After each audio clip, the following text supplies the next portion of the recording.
we've kind of covered the gambit on gift ideas. Dads, we've got flowers that you can send a loved one. Ooh, excuse me, got choked up there apparently. But it is important to talk about ways that we can be thoughtful in our gift giving. This is something I know, at least myself, I put a lot of time and effort into. I mentioned with my husband, I haven't come up with the gift yet, but I want it to be thoughtful because you want to just show that you're not, it's not something you just picked up at the store. You're not an afterthought. When you're giving a gift that is thoughtful, it's something that you've put time and preparation and planning into, and that really, really sends home the message that you care. Now, have you received a thoughtful gift? Well, okay.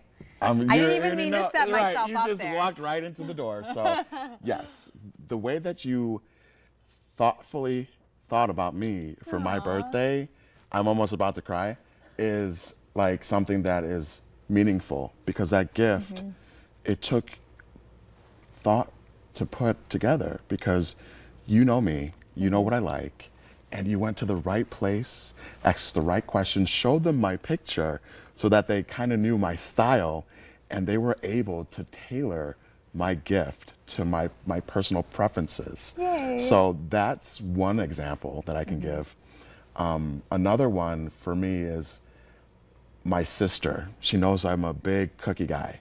So there's this cookie company in Illinois. They just came out. They're everywhere. You guys know which one I'm talking about. They come with like 4 cookies every week, and like they're super gourmet. And so for her to know to get me the gourmet cookies, it's a thought process. You think about the person, you imagine what they would like, and then you give them the gift, and you see the most amazing reaction. Like I was so astonished when I got that blue box. I'm glad that you liked it. Well, I know Emily and I put a lot of thought into that. Part of giving a thoughtful gift is, well, it's an exercise in perspective because you have to think from someone else's perspective. It's very easy for us to have the filter of, I know what I would like. Right. So if I'll just get you what I would like, you would like it. And that's not really how it works because we're all very different. But the other part of a thoughtful gift is validation. Yes. I am validating you. I'm validating your interests. I'm validating how I care about you and that I am paying attention to you. Yeah. And that is very, very important for people because we all need some sort of validation, whether it's professional, whether it's personal. When you give a gift that is incredibly thoughtful, that shows that validation, that mindset of I'm putting you first. Yes. And that's everything. And cognitively, it shows that you're very prideful in that person and in that situation that you have with that person, whether it be a relationship. I mean, we all have relationships. Of course. Whether it be friends, significant other, spouse. You know, we know our people, and that's why when you put thought into something, it really shows. And that's not to say necessarily that gift cards or money are bad. Right.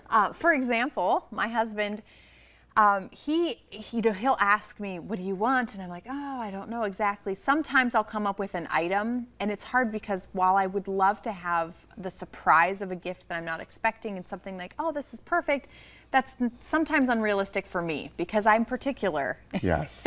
So sometimes what we'll do, my husband will actually buy a gift card to a store, and it's not just I'm getting you this gift card, it's I'm giving you the gift of what you want that is going to make you feel good about yourself, but I'm giving you the gift of time. I will take the kids, and now you can have how many hours, which for me is honestly like 4 or 5, to go and pick out what you think is that thing, whatever that one thing is that is special to you. For instance, for Valentine's Day, I think it was, or my birthday. It was my birthday. I picked out, it's kind of random, but it's a handbag that is like a neon alligator print. It's random, but trust me, it's beautiful, and I'll bring it in someday and you guys can see it. And it's one of those things where I never could have imagined that's what I would want until I saw it in the store, and I was like, I feel like at this moment that defines my personality. It's fun, but it's got the classic alligator print, but it's still couture, but it's, you know, there just was all the things that I was like, that's it, that's the thing I want. And so every time I look at that bag, I think of my husband because he gave me the gift of time and he gave me the gift of going out and picking it out. Another thing I know it's for me, and it's probably for a lot of people as well, is budget. I'm very budget conscious. It is hard for me to give myself permission to spend, say, $50 on a handbag. Because I'm like, that $50 could go to softball cleats, that All could go that. to this, to this, to this. So that if my husband gives me that gift card, that's permission. Right. Where he's like, go out, spend that $50 Retail on therapy. just you and take time for yourself. So there are a lot of ways to be thoughtful. Gift cards is a way. If there's a discussion that you have with your partner or your family member and that's what they would like is the gift of time, even babysitting sometimes, Right. just to be like, I will watch your kids for 3 hours so you can go have dinner with your spouse.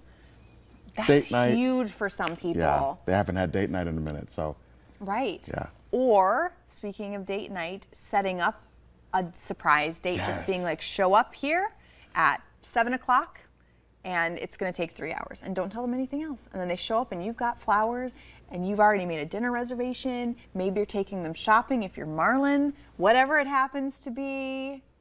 But thoughtfulness. Thoughtfulness. Yeah, we love that.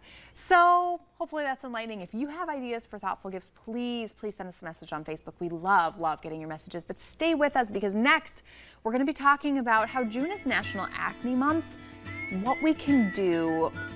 A lot of us deal with adult acne. We've got kids with acne. How do we resolve that in a healthy way? Stay tuned.